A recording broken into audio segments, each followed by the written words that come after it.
back, Day Camp friends, to Season 2 of the Day Camp Pod. I'm Andy Pritikin, Director of Liberty Lake in the Philly suburbs of New Jersey.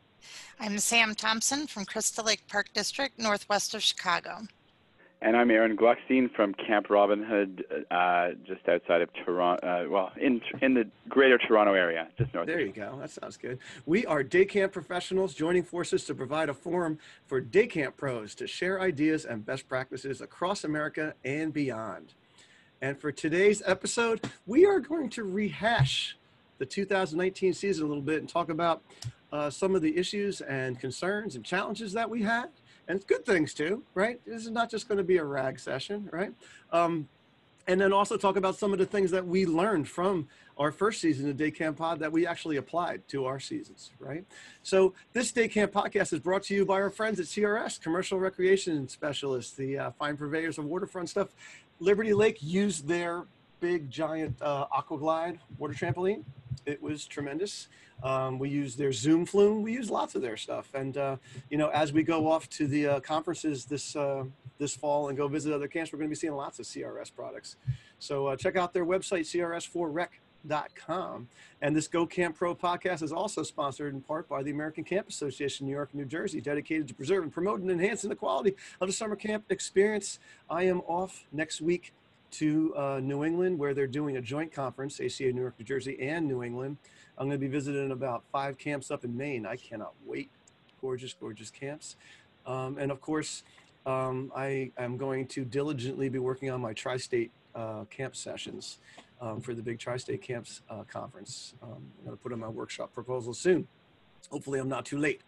So anyway, my friends, Ehren and Sam, it's so good to see you guys again. You guys look refreshed. I missed you guys. How many weeks off has it been since the last camper departed your camp? It's been 2 weeks for me. 3 for me. We've had 2 weeks since the last camper left here, but we do run school programs, so I haven't slept much since camp ended, but I'm ready to go. Wow. So we don't have school programs so much in the fall. We have them in the spring. We have school field days more like, right? But we do off season, and even during season on the weekends, we have events going on and corporate things and such. So today, such as Renaissance fairs, perhaps. Yeah, and Renaissance fairs. Yeah, that's a podcast into itself. But so we do record these podcasts ahead of time. They're not live, right? So today is Hurricane Dorian Day on the East Coast of America. And Hurricane Dorian is literally only miles away from Liberty Lake, because Liberty Lake is about 2/3 inland in New Jersey.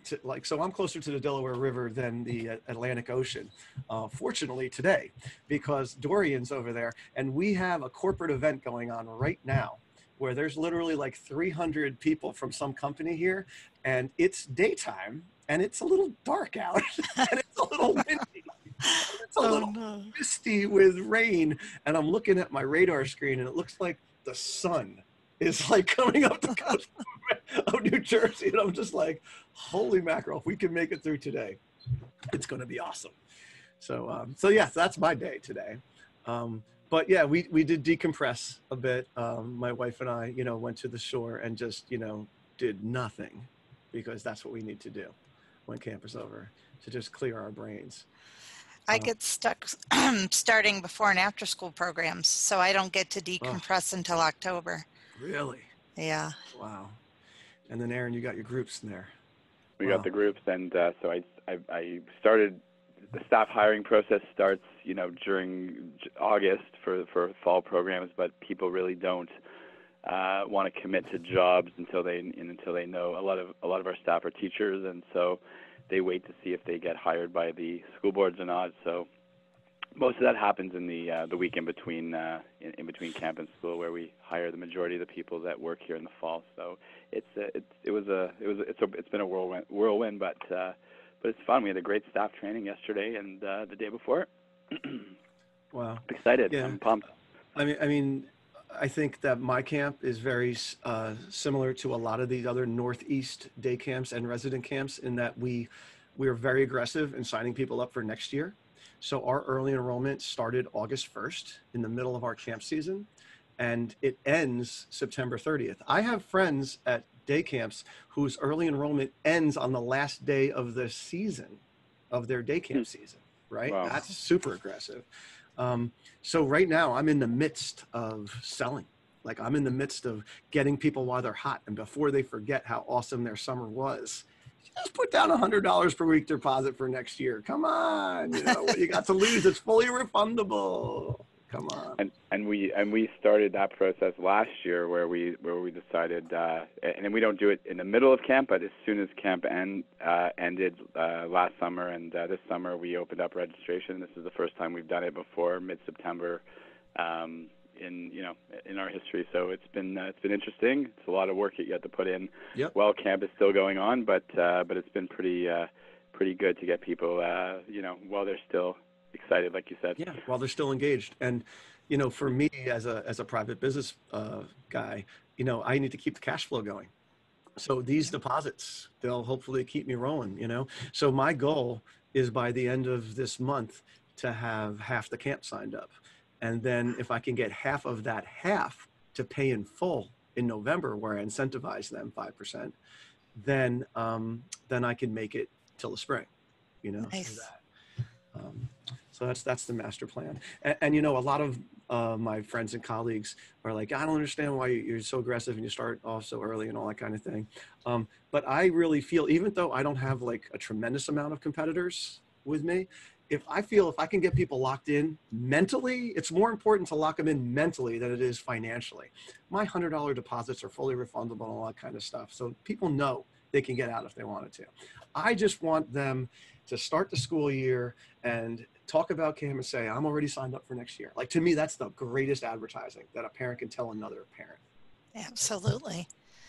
Yeah, and then the ones who aren't ready for next year start worrying that they're behind the ball, Yeah. and Yeah. they get nervous and get going. We can harken back to the days of before the recession when people actually did get closed out of camp and such. I remember when I first started Liberty Lake, and of course I was taking any breathing person that would possibly want to sign up to camp because we needed to. I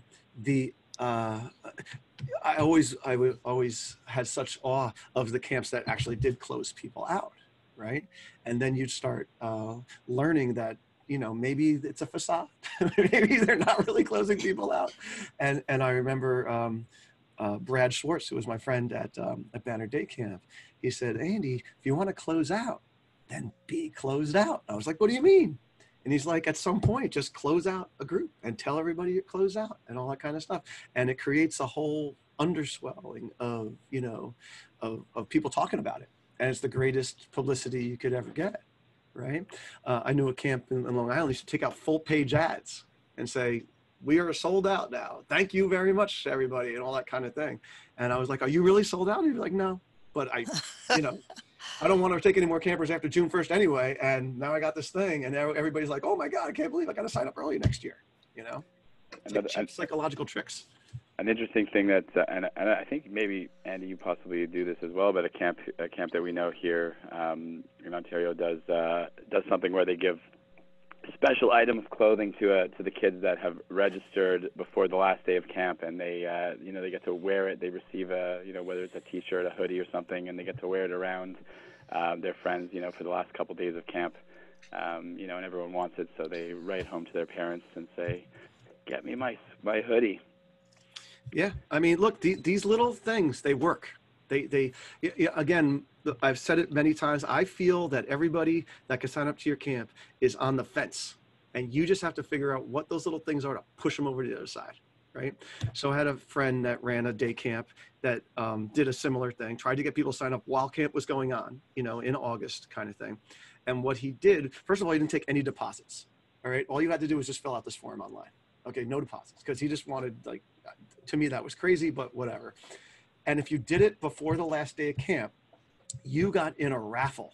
And on the last day of camp, they pulled the winner at the big assembly on the last day of camp. They pulled the winner of the raffle, and that kid got I think it was a 20-minute shopping spree at Walmart or something like that, right? 20 minutes, whatever you could fit into your cart. At some point, they had to start saying no video games. Right? Once electronics start getting big. But so let's say he spent $2,500 or whatever. He's like, I got 700 people signed up to camp, because all the kids were like, you got to sign up, Mom. I want to win the raffle. Right? Yeah, that's awesome. Psychological trick. Okay. All right. Great ideas for you all our listeners there across North America and the world, and our one fan in Andorra. So what we're going to do is we're going to go a little round robin, and we'll, this is not going to be an extra long podcast, but we're going to go around and just try to bring up some of the issues that we had this summer, challenges, and sort of talk them through. Since we got some experienced people here, why the heck not? So I'm going to start with one about asking for help. Right, that's the subject of this thing, and this could be a podcast unto itself, of course. And we always talk about, our frontline counselors, like how we have to teach them to ask for help, right? Because we hire all these high achieving kids, right? College students, high school students, straight A students, many of them. And then we put them in a situation where we're taking care of other people's children, which is like the hardest job they'll ever have in their whole life. And now it's your first job, Yeah. And lots of them don't want to ask for help because it's a sign of weakness to them, right? It's showing that they can't do it, kind of thing. Right. And so that's something that we've been working on for years, and we have trainings for it, and I have great Michael Brandwine handouts for it and such.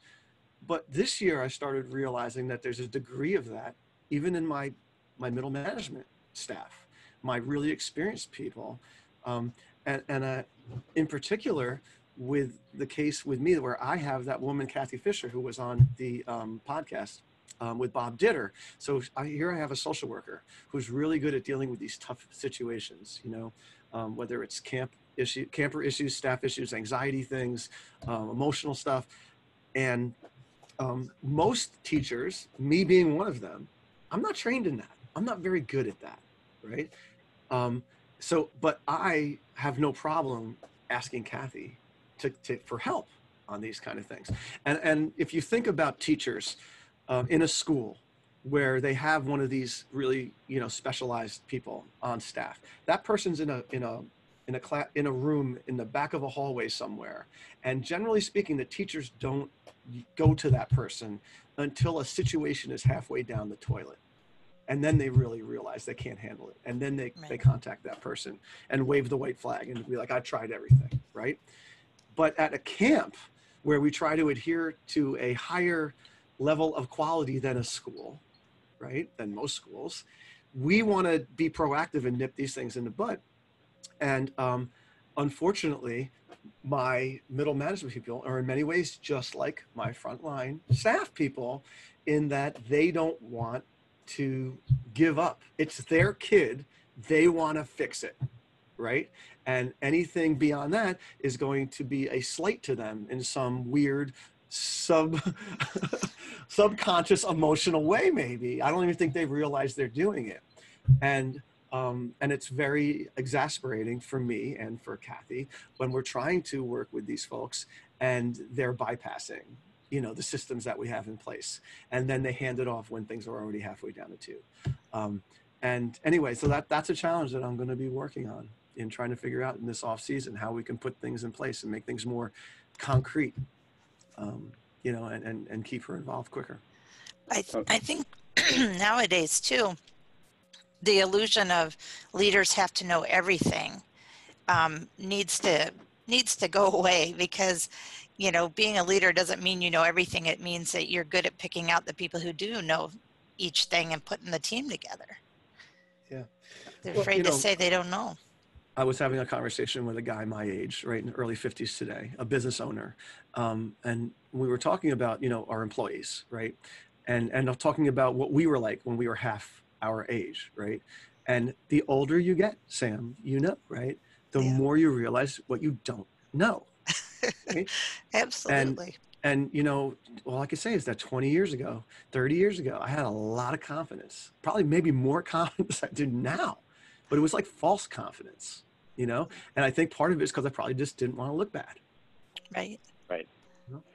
Yeah. Something that something that we've done here for to I mean, nothing alleviates that situation that you're describing, but we we tend to we have a reporting process like most camps do for injuries and other incidents that happen, and so we try to use that form to touch as many points of as many different people at camp as possible, so that when something happens, like somebody's struggling with an issue, whatever it may be, whether it's a staff issue, a camper issue, or whatever, that form is passed around and signed off on by a number of different people. So it tends to help to some extent with that communication. All right, so this is great. So here's this form. Is this a form that's like duplicate, triplicate, one of those things where it actually pulls a port, or do the people have to make copies of it? So we have two different versions, I guess. So we have like a memo triplicate form that's dealing with primarily incoming, phone calls from parents, and that form has to be passed to a number of different people. But I'm speaking more of the incident, like health and safety type incident report that is traditionally just used by the health center for reporting injuries. That it's become a useful tool for not just health-related issues, but it's for many different issues, whether it be campers and staff. But as you mentioned, Ed, having a system where there are maybe triplicates or a process of copying it might be useful. But the form actually physically does get passed from one person to another. Requires a signature before it's passed on to another person, and also an action plan from each of the people that it touches base with. So. All right, so we need to ping Matt Hoensberger to tell him that we want to make sure that this gets in the show notes, a copy of this, because that sounds great, Erin. Yeah. That's awesome. I guess my question, one last question on that is, so let's say I'm in charge of a group of third grade boys, right?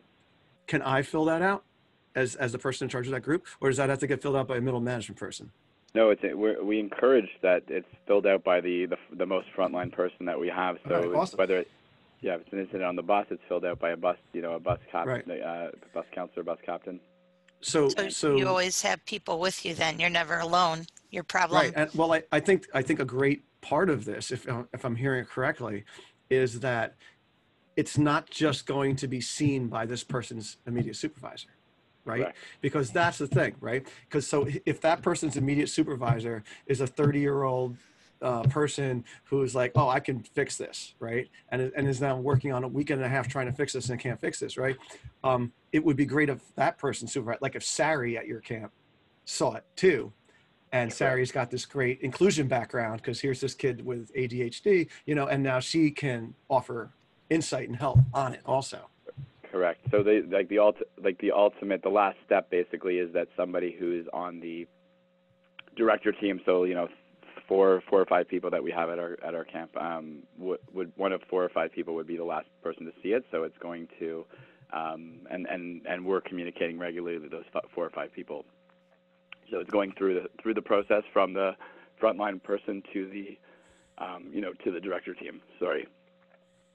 That's super. Yeah, I'm eager to see this form. Very, very psyched. All right, Sam, go ahead. All right. So one quick good story, and then the other dilemma that's going, or challenge that comes out of that as well. So one of my cerebral palsy guys who's been with us since he was young, and he started off where he was afraid to watch a movie in the dark. So we'd get a second theater with the film looped in with the lights on, he had a whole lot of fears and wasn't very confident. So he's in high school now, and I'm at the top of the water slide at a water park with my autistic guy, and he's in front of me. He climbed the tower by himself, which is an amazing step for him to begin with, and without his braces on. And I'm behind him, making sure if he falls, he's going to fall on me, and we're both going down the stairs because that's what I'm worried about. And he says he's scared of heights, and I'm like, so am I. We're fine. But I wish I had had a camera, because the first loop of that water slide, as he's going down, he looked back up and gave me a huge thumbs up. And I was like, this is why we do this job, the progress that he's made in all those years. So with that being said, I love my inclusion guys. I kind of surveyed some other Park District people too about what they ran into this summer. And amazingly enough, this same subject came up in all of them. The fact that our inclusion people are multiplying at a rate where we can't find enough staff who are trained or find avenues to train them to keep up with the demand. So for instance, it turned out almost all of us had about 10% of our camp are inclusion aid people. I went from 45 to 55 kids this summer that needed one-on-one aids out of my about 400 campers every week. So that could be a whole nother episode on its own, like you said. And it will be, yeah, about how do we properly train or find those people. But Right. that was something that was really coming up. Yeah. So I'm 10% too, Sam. I'm 130 of 1,300 kids total. Yeah. And so we've forged great relationships with the local, it's called a special services school. Mm-hmm. And they have summer school for a certain amount of time, extended school year, right? Mm-hmm. But for a week or two before, at the beginning, like the first couple of weeks of our program and the last couple of weeks program, they don't have summer school. And that's when most of these kids sign up for our camp. So we are employing those people during that time. Nice. Now, the problem is that those people tend to make a lot more money than regular camp counselors. These are special ed teachers, right? We're not talking about kids here that you could put an extra high school kid with and everything's fine.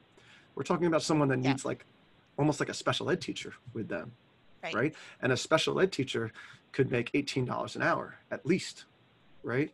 So that to me is my problem. Right. Budgeting for that. Well, and also, do you pass that along to the parents? Is that even legal with the American Disabilities Act? Right? Yeah. Or can you help them try to get funding, which is what we've been doing. So we work with the state and with school districts and try to get the taxpayers to subsidize this. Yeah, and have been successful with that. I do have a list, and I'll have to find it, of some resources. Maybe that's something else we can ping Matt on, and maybe put some organizations that can help with our special guys. Yeah, I just tend to think it's probably different in every state. Right. You know, there's probably federal rules that we need to know, but Mm-hmm. it's probably different in every state in regards to those resources. And it would definitely be different in Andorra. And something we've been able to do, obviously because of the magic that Sari, one of the owners here, her with her background as an occupational therapist, something she's been able to do is really, each kid's treated differently, of course, in terms of like where the support comes from and whether there's funding for that child or not. And so she's been able to really harness some of the resources. Like there's a couple of big corporate grants that are offered in our area to from a grocery store chain and some other companies that offer grants. So she's been able to say apply for this, and a lot of these parents are in over their heads with the children that they with their children, and the needs are difficult to difficult for them to to deal with, and so they don't even think they don't think a week or two ahead enough to be able to apply for grants. So Sari really plays a pinnacle role in helping with the application, reminding them, pushing them forward to do it. So that's been helpful for for us to help get the support, as well as some of the kids that either have funding already or can afford to have a private support worker. We're bringing those outside support staff into our camp rather than hiring them and just having them come with the kids that need the support. So, but it is a struggle. It is a struggle to find those one-to-one workers that are the same age as a lot of these young people have the good intentions when it comes to wanting to work with kids with special needs, but it's quite or I think exceptionalities is the proper terminology that they use now. But it is very it is very challenging. So go ahead. One thing we did do is we pair every inclusion aide with a regular counselor and a regular group. So they always have a partner and a support, which grows both individuals, with the experience. Right. If anyone wants some examples, some information on this, you can go to Liberty Lake Day Camp's website, and we have an inclusion section, and it's a 3-page section, and the last page is resources, where we do list a ton of resources. Again, they're all local, but to just give you an example of the kind of things that you can give your parents. And, Erin makes a great point in that the apple does not fall far from the tree with a lot of these parents, and it's not that easy for these folks to think ahead and to be proactive. So you do have to hold their hand through it. And a lot of the deadlines for these things are like in March and April, right? Well before the snow is melting and people are thinking about camp. So it is a bummer. All right, we could talk about that for a whole episode. So Gluck, go on. Give us a thing from the summer. I think one thing from this summer that we have talked about it on the podcast before, but communicating with parents, who themselves don't communicate effectively has been an issue. And what I mean by that is, their expectation for communication is high, and we try to maintain a high level of communication. And we're sending details about something an event that's happening, the next day, for example, via email or via text, whatever the case is, and parents are not reading what we're sending them, or they're not listening to voicemail messages that we're leaving for them, and they call in a state of panic when they see our number on the caller, the call display, and we have, I think there's about 14 different phones in different, in 5 different buildings around camp where people may be making phone calls to parents, and they'll just call the office before listening to the voicemail and say, somebody called me. Who called me? What's wrong? And they're frantic, and we try our best to say, please listen to the voicemail and then to see who called so we can get that person back to you. We can get that person to the phone, but between those those urgent phone calls and and missing information, because obviously there's an oversupply of information, and email everyone has email overdoes it with email these days, but we haven't found the right line between too much and too little. Yeah, unfortunately, everybody's different, right? So everybody communicates differently and all that kind of stuff. So it's a never-ending battle, and it's just constant frustration. And we're dealing with humans, and they're imperfect, and there's a lot of stupid ones too. But they're imperfect. Even the smart ones aren't great communicators, right? So I think this is. I'm writing notes, Erin, for communication part 2, for season 2 version of communication, because I think that it gets even more complex when your camp's large, and it's just large numbers of this, right? Because it's a percentage. It probably is a percentage, right? It's like 20% of the people aren't going to read your communications or something like that, right? Which, okay, so if you have 100 kids, that's 20, right? But if you have 700 kids, well, that's a lot more. That's 1,400 or 140 kids, right? So we have that situation all the time. We're going to do a late night for the 5th graders, right? Okay, we've emailed them, texted them, remind.com, all these different things. We sent a flyer home, okay? Yeah. But we have decided, and this is swim meets, camp intercamps, like you name it, like whatever it is, right?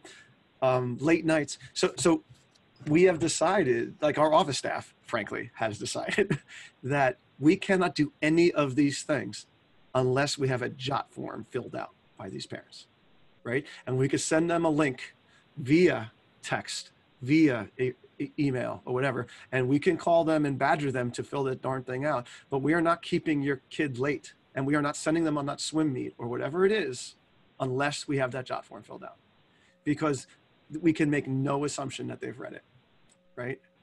Yeah. Now, I'm a lot more laissez-faire about these things personally, right? I mean, I hire type A people in my office. I used to try to do what I called reverse permission slips, where I would send them a thing and say, your kid's going to the swim meet unless you tell us otherwise, right? Yeah. But we have been burned by that because again, 20% of the people aren't reading it, then what the hell's the difference, right? And with the emails and the texts and things like that, when you're using these companies like we use Campminder, we can see who opened it up. We can see the pathetic open rate on these things. Right. We're not crazy, And like I've said, the open rate's a lot higher during the season than it is in the off season. That's for sure. But yeah. People are busy. Absolutely. I tried to break it down into smaller chunks. So each camp director has their own, all their own portals for getting messages and getting them back. So then it's only 100 kids instead of 400 kids. And so it's helped a little, and the text messaging and whatever, and having constant contact and all the other ones, it helps boil it down a little. But however small you can make your chunks of people that you're responsible for communicating with helps too. Well, like I said, jot form, cheap, easy, something. Yeah, and we notification. We actually go the old-fashioned printed paper form that has to be submitted for the extended day or overnight that we do. It has to be submitted, and we have a deadline, and it has to be 2 or 3 days before the actual experience, and so we do turn people away who haven't submitted the form. We've decreased our flexibility to some extent in order to help our communication, I guess. Old school. Old school. Do you deliver them on horses? Carrier pigeon. I was going to say carrier. That was one step away. All right. All right. We'll each do another one.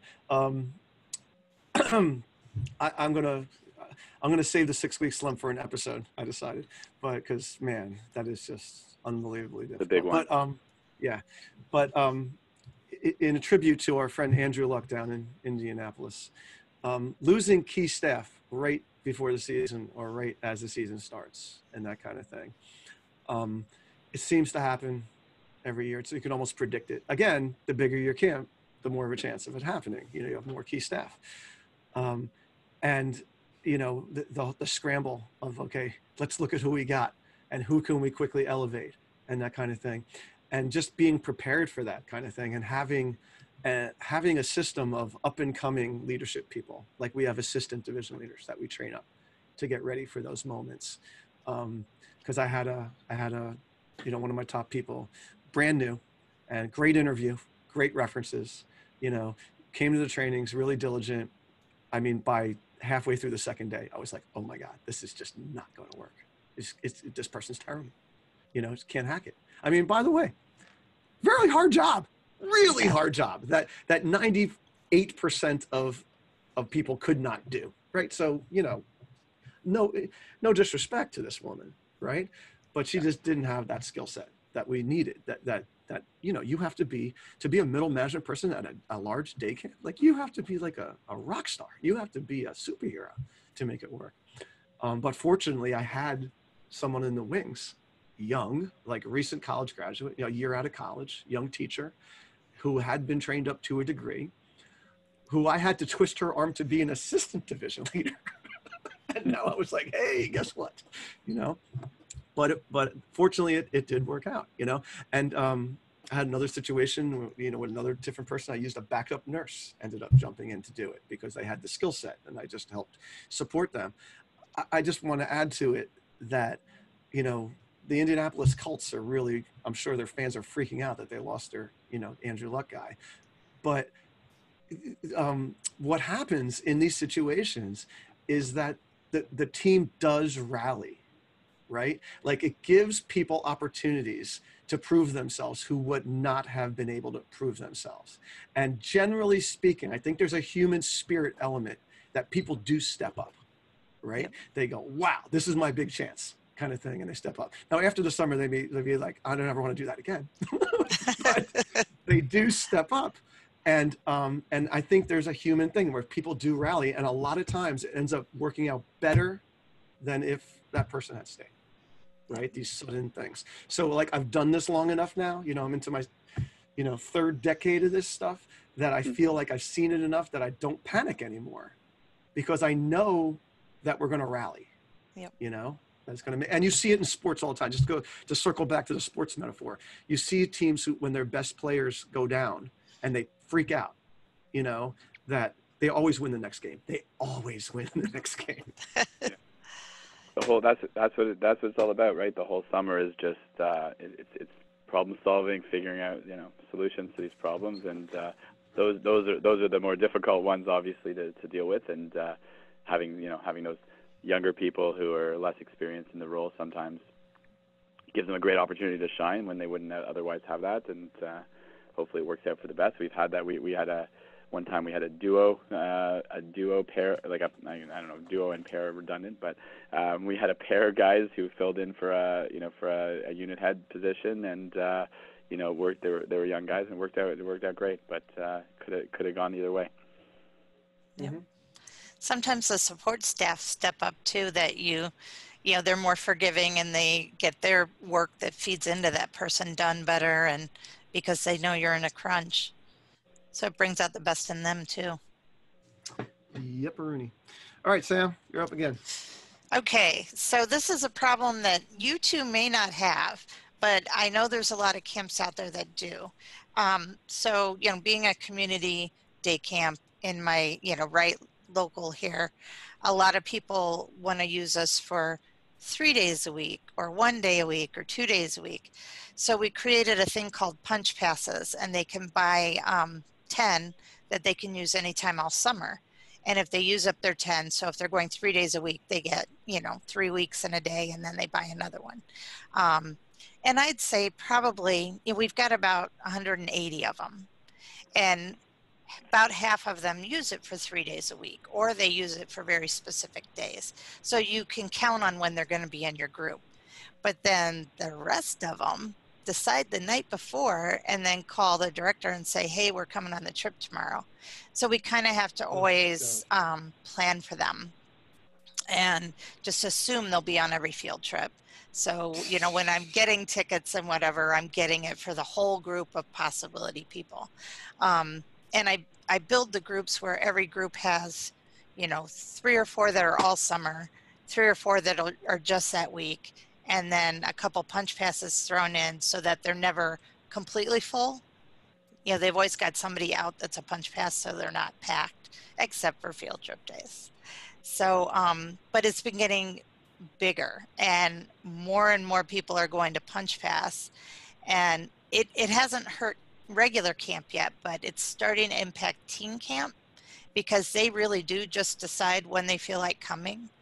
And so I have the same numbers of people on the expensive stuff, but on a normal day I drop to like half of the people. So, and I just wonder how other people deal with those crazy schedules of people that want to do sporadic. Do you have an actual physical card that they bring in and they have to stamp with a coffee cup stamp or something? They scan it on a scanner that's hooked to a laptop, and it's a key card like an athletic club.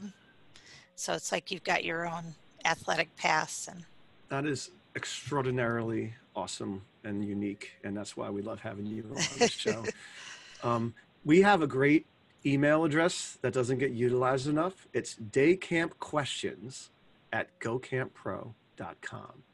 And anybody else out there that runs these kind of programs where you can choose your days, I would love to curate a show, just on this. That'd it would be great. Awesome, because when I go to ACA National, I hear plenty of this stuff. Right. Or even a question of the week we could do. Yeah. Oh my gosh. Yeah. It's phenomenal. Or my somebody, two, go ahead. Sorry, somebody brought up my problem at camp, and that would be a good avenue for them to put their problem at camp, and then we can brainstorm solutions. My 2 cents with this, just from an outsider who's never been in it, right, is a couple of things. First of all, do you limit the number of punch passes that you're going to do? I haven't in the past, but it's getting to that point where I'm going to have to, I think when it hits the breaking point with me would be when it really impacts your staffing. When you have 3 staff for 6 kids because none of the punch pass kids came, Right. like that's an issue, right? That's one thing. The other thing is that I think you need to be a little more militant when it comes to these trip days and say, any punch pass people, you need to let us know by Friday at the end of the day for any trips for the next week. You have to commit then, Yeah, that's because a you're good buying idea. tickets. Right. This is like, they understand. I mean, Yeah. I think you're being unreasonably accommodating to them. Gotcha. Because you're hurting yourself. Yeah. You're hurting your own program, because if you guys are going to a water park where it's $30 a ticket, and you're buying $300 worth of tickets that aren't going to get used, like, that's not a good use of the taxpayers' money in that town. Right. Right. So I think you just gotta, I think you just need to toughen it up a little bit. Be a little more like a private camp. Be like, hey, this is it, line in the sand, baby.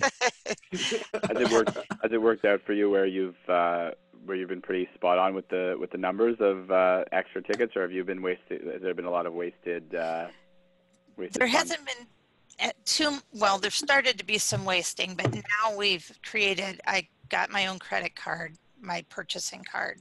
So I'll underestimate what we're going to have coming, and then the day of, I can pay the difference with my All right. purchasing Don't let the card. parents know that. Don't let them know that. Right. Okay.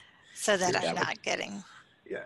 In that case, it's somewhat flexible. So that's right. Yeah, but there's also buses, Erin. If they're taking buses, there's 50 kids on a bus, and now all of a sudden there's 52 kids, and they have to spend another $200 on a bus, right? Yeah. Well, yeah. Like they got to be able to plan.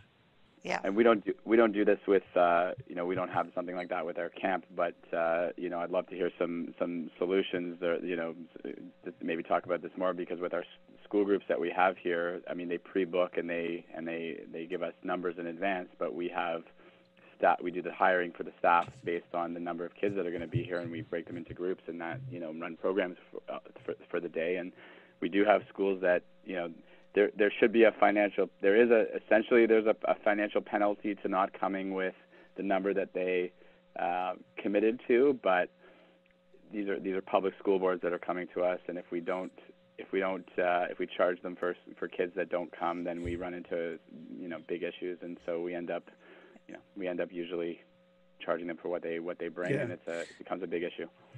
Yeah, I mean, our policy is when we tell these groups, when we're signing them up, we say, commit to a certain number, commit to this number, even if it's a lowball number, commit to 200, right. So that we know we can plan for that, we can cook for that, and all that kind of thing. And if you bring more, no problem. We'll just charge you more for those, but you got to commit to a baseline. And I think I may raise Teen Camp's rate just because with the busing, instead of 72 fitting on that bus, now I can only fit 50 because they're big. You can't do 3 to a seat with sweaty teenagers. No. It just doesn't work. So that's a big bus, 72. Holy crow. Yeah. That's a scary thought. Yeah. All right, Gluck, you're down to the end. So for me, I think one of these issues, I wrote dealing with vendors generally, but specifically we work with bus company. We don't control. I think most of the private camps in your area operate a little bit differently in terms of the bus service, and a lot of them do hire their own drivers and lease their own buses. We're at the mercy of a bus company, even though we're very hands-on with the process of planning the routes and pickup times and all that stuff, and we have our staff on the buses. We're at the mercy of the bus company when it comes to the drivers that they hire and how they deal with disciplining their staff if they don't, they don't deliver the customer service that we expect and that we want to deliver to our parents and our families. So that is always an ongoing problem for us over the past in the past number of years, and the parents they look to us because we're the ones ultimately responsible. So when there's a bus driver who drives unsafely or does something inappropriate or whatever the case might be, or even just a bus that's late because a bus driver slept in, we don't have control over that process, and it reflects badly on us. Yeah, I think the problem, the horrible feeling is you don't have leverage, you feel like, because you're roped in with this bus company. I know a bunch of camps that's purposely utilize 2 or 3 bus companies at one time, so that they have flexibility and leverage. So they'll say, okay, this bus company's doing these 15 routes and these doing these, and maybe they'll do it a little bit by, geography, but Right. they also know that if this one bus company starts screwing with them in any ways, they'll take that route away. They'll just wipe it off. You know what? We're not doing that route anymore. Giving it to another bus company. Like the problem is you have no leverage if you're off all your eggs in one basket. Yeah. And you know what? Not to if anyone from the bus company is listening, we do have a great relationship, and these people are the people we work with now are far superior to the companies that we worked with over the past few years. We switched last year to a new company, and they're fantastic, but there's still that element of that unpredictable bus driver that we didn't vet, or that that issue that could come up, and we even have parents calling us. They see our stickers on the buses. It's Saturday, and there's a bus being used by the bus company for a private group for some other event, and our sticker happens to be on the bus, and they see something that shouldn't be going on the bus, and they call our camp and say, there was a bus with your sticker on it driving 90 in a 60 zone or whatever. That's kilometers, by the way. And so and again, it comes back to us, even though we have we have no connection to that route or that use of the bus. Mm-hmm. We use the school district, and originally they would give us the same 6 or 8 drivers for the whole summer. And that was great because we had their cell phone numbers. If we had a change or we had something going on, we could just call them. They would make it instantly, no big deal. Well, then about 8 years ago, they went unionized. And so now every single trip we have we have to bus to the beach and back from the beach to satellite sites. So every day we have 6 buses running, and every single time it has to be somebody different, whoever got the bid through the union. Oh my and so gosh, none of them know what's going on. Horrible situation. Yeah. Oh yeah. So I really have to work with the head people to make sure that communication is happening, and I don't have as much flexibility anymore. I would be sending a lot of cookies and fruit baskets and whatever that you could get some people in that union's kids to come to the camp for free or something, so you have any kind of leverage. Oh my gosh, that's awful. I can just tell you, I'm friends with the family that owns the bus company that we utilize, and they've had major staff issues the last handful of years, just like camps have had, with work ethic and people showing up and all that kind of stuff. And you would think that people want to work in the summer, right? Because they have, they're fully staffed, of course, during the school year, right? And then the summer comes and they don't utilize everybody.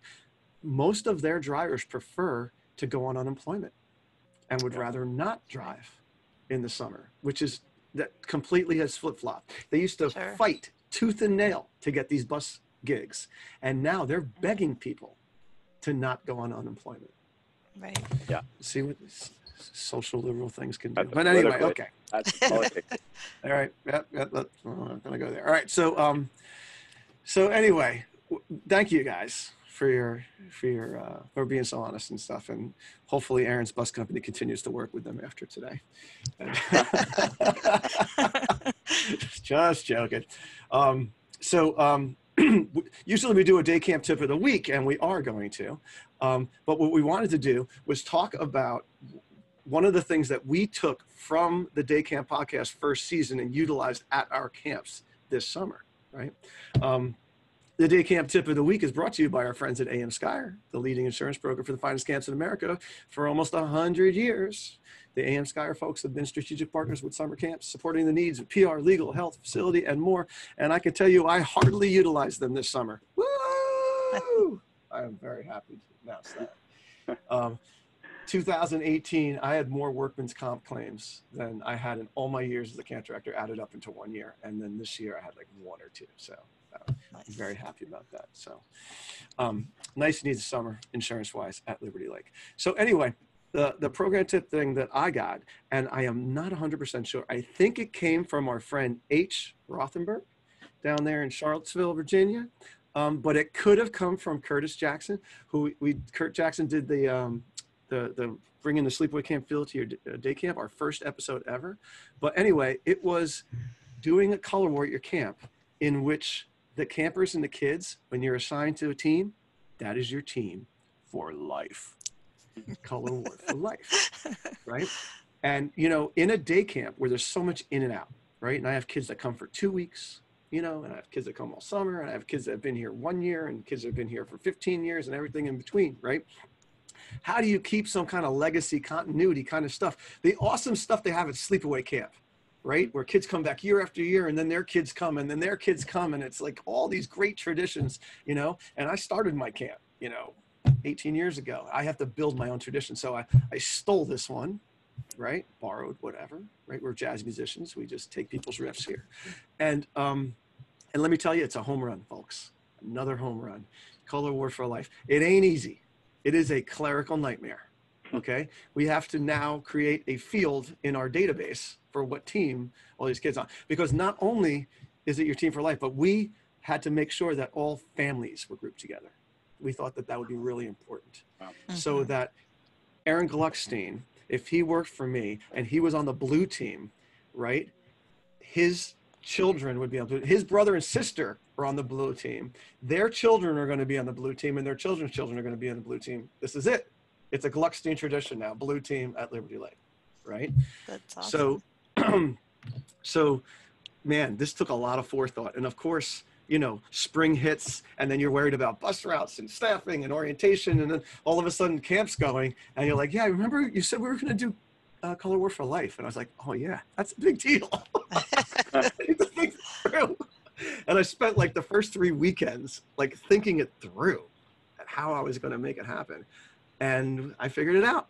And one of the things we did, this was Brandy, one of my directors, she's my main director's idea, was we created a sorting hat kind of situation also. Nice. So we brought the groups by division, right? On the day Color War broke, we did a great Color War break. You can go to Liberty Lake YouTube channel, look up our Color War break. It was freaking awesome. And then we did not actually start Color War at that moment, right? We told them that during the day, we did it first thing in the morning. We said, during the day, your divisions are going to all meet up at this area, and we're going to have this sorting hat type thing that is going to call you up and tell you what team you're going to be on for the rest of your life, right? Now, of course, it was very time consuming this first year because it was everybody. Next year, it's just going to be the new kids or the kids that weren't here that week, because we only have assigned the team for life for the kids who are there that week. That's it. Okay, I'm not giving it. When you enroll, you're not getting your team for life at that moment because we want to go through the ceremony, right? Nice. So the kid came up and they were like, you know, here it is. It's Sam Thompson. And they're like, oh, Sam Thompson, you are on the, and we gave him a headband of that color, right? Maybe next year, a bandana or whatever, right? And the kids were like, oh, and you know, I was so worried that especially for like 12-year-old girls or something like that, that they were going to be like crying and super upset that they weren't with their friend and all that kind of thing, because we break them up into 3 teams, right? And there was none of that. I was very, very impressed with the maturity of the kids of how they handled it. You know, Nice. like, I don't know. I think I would have been more profoundly affected if I found out that I wasn't with my best friend forever. I will not be with my best friend at my favorite camp, you know? Yeah. But it worked out very well. And what we did this first year is, if you had been a general at our camp in prior years, you were grandfathered in and you became a general this year also, right? And we're going to have the generals for those colors choose. They're going to be part of the team that chooses the next generals the next year, right? And all of the flags and whatever that they made, we are keeping, because it's going to be a legacy now, right? So if you're on the red team, all the stuff that the red team did, they can use again in future years. We don't have to start from scratch every single year. Right. So anyway, thank you, Very H. cool. If that was you, I think it was. It's a huge undertaking. It's a Yeah. huge It is a undertaking, huge undertaking, but it I sounds think it'll amazing. pay off in the end. Cool. Yeah. All right, Sam. Go for it. So we tried your look-alike contest this year, and it was really fun how they paired up. Some of the ones who thought they looked alike, you were like, oh, I don't see it at all, you know. I don't, you know, but then they would plan how they're going to dress alike. The girls would do their hair alike. And then we just kind of made the week about pairing things, you know, things that you do in twos. So kind of those two were together to do all these different activities, scavenger hunts and all that kind of thing. And then, announce the winners at the end. And it was very fun. It was a lot of fun. And it took some, how kids always put their own flavor on what you thought the idea was going to be, and then they Yep. take it a different way. And it was really fun. It was great. We needed a new idea like that. So that was great. Yeah. New and cheap, right? Yeah. Yeah. DIY. Yeah. And yeah, they do dress up, which is super cute about that. And the pictures are unbelievable. Oh, Like, yeah. if anyone wants to go to Liberty Lake Day Camp Facebook page, and find a lookalike contest picture from this year for us, we had super, super cute pictures. One of them we're using for our marketing for re-enrollment, because these two little girls with their counselor, and it's just freaking. And the girls, you've got to take front and back because they've done their hair the same. So you've got to have both views. Now, did you have the kids vote on them? We just kind of more just celebrated everybody this time, and then posted all the pictures, and the pictures were really fun. Yeah. So it needs some refining. It needs a little more jazzing for next year, but the initial idea was so good that we'll take it and run. Yeah. So what I suggest is a little voting box, and like you dedicate a day or two to voting, and they go up with their group at one time. So the counselors are making sure they each get one little voting ticket, and put it in the box. And we literally count the ballots. That's and awesome. Honestly, the group that wins every year is not necessarily the ones that you would think would win, because what kids think is cool is different from what you would think. Yeah. That's fantastic, and it's great to also give them any incentive to get more exposure on social media that the parents have, at least in our camp environment. That that works great. So you want a great costume from some kids. You tell them they're going to get front and center on the Facebook and Instagram. They are they're ready to do it. Yeah. And shout out to Black Bear Lake, who I stole, borrowed, whatever their idea. Thank you very much. It's awesome. And is it my turn? It's your turn, Erin. Oh, thanks. So for me, I can't remember who this was. I think from a while ago we talked about this, and I can't remember who brought this up. But just creating certificates for our staff based on what they've, the skills that they've used or not used, the skills that they developed or are walking away from the job with. So it's easy to just create these certificates. They're not actually, we're not giving actual credit courses or anything, but just for me to sign off on something saying that they have, they have done X amount of hours in, whatever it is, leadership training or, working in a certain role, doing something with I don't know why I'm blanking. I tried to pull up the document on my screen to see which ones I came up with, and I couldn't find it right now. But we had a number of different ones that we came up with, and just quick little printed on the regular printer in the office, and put them on on cardstock, and you send it home with them, and they feel good about the experience, and hopefully it adds a little bit of value to the very, very small paycheck that they get at the end. That's awesome. That is nice. So no ceremony, or ceremony, or there was no. You know what? But I'm going to do it with the fall staff, and maybe I will do a ceremony, because I like that idea of having a cool ceremony at the end. Yeah, I mean, make the most out of the moment, right? Yeah. Yeah, no, that's super cool. So you're talking about give me an example, like leadership, work ethic, communication, like that kind of stuff, like actual. Yeah, well. Skills or what? Yeah, they put in they did staff training. They spent whatever it was 22 hours of staff training in terms and the skills that they developed during that training were improved communication and ability to work with with kids with additional needs. So things like that. I'm going to try to find this document, or I'm going to create some new ones, because I can't seem to find what we had specifically. But I think the world is kind of your ocean in terms of developing this, because we just sat around and spitballed different ideas and just threw them onto certificates, and it wasn't anything wasn't anything, that you can't just come up with off the No, cuff. that's great. Absolutely. We used to do this for campers when I was at Harbor Hills back in the 90s. That was actually one of the things that every single staff person had to do for their campers when they left on their last day. You had to make a certificate for them for some kind of skills that they learned during that camp season. What an arduous process that was for our staff, I have to tell you. So I did not keep for that every tradition. every single kid got one. Every single kid got one. Last day. Wow. Like if it was your last day, you got a certificate, kind of thing. We do a last day of camp card, like that, where the campers write out like a note to the kids, and they give it to them like midweek during that last week of how awesome they are and what the experiences, and they take that home, and hopefully that equates to a bigger tip on Friday on their last day. Yeah. But it is a very heartfelt letter that they get, and sometimes it's split between the two counselors. They'll each write a part of it, and I have had many a parent say, "Holy crap! I had no idea, like the bond that these people had with my kid."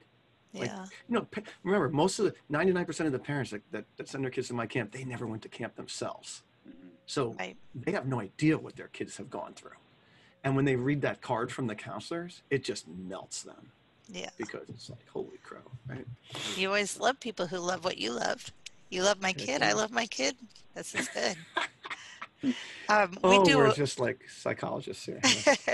We do a certificate halfway through the summer for that 6-week slump for the staff, but they're funny ones, like who cleaned up the most poop, and who lost their lunch every day, who stole the other counselor's lunch, that kind of goofy stuff, just to give them a little more energy back midsummer. Right. Hang on to that for the 6-week slump podcast that we will be doing at some point. We're going to do the 6-week slump podcast at the farthest reaching time away from the summer. So like January, first week of January, 1 week. I need some separation. I need some separation from that. Yeah. It's traumatic. All right. So that's it. We've done a solid hour, more than I thought we would. We want to thank our executive producer, Travis Allison, for helping get this show on the airwaves and get it out to you. Matt Hansberger, our producer, our generous sponsors, ACA New York, New Jersey, Commercial Recreation Specialist, and AM Skyer for allowing us to bring this podcast to you. And Sam, quickly plug the Women in Camping Conference. Oh, thank you very much. Registration is open for the Women in Camping Conference, the 2nd annual. It is going to be in St. Charles, Illinois, November 4th. Where is it? 4th through the 6th. That's a Monday through Wednesday. So get registered, and we'll see you there. And Sam's one of the people in charge of it, so she's not going to toot her own horn. But I will just say that all the women that I know that went to it last year were just like completely floored by how awesome it was. So do check that out. And also ACA New York, New Jersey has a slew of fall conferences besides the day camp tour and the resident camp tour. And we got the Joe Kruger conference, the Morris Stein conference. We got roundtables, all kinds of stuff. So check your emails for that if you're part of that crew.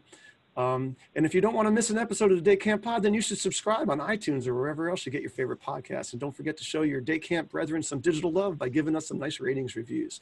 Check out our show notes, right? If you weren't taking notes because you're driving to work, check out our show notes and our other episodes at daycamppodcast.com.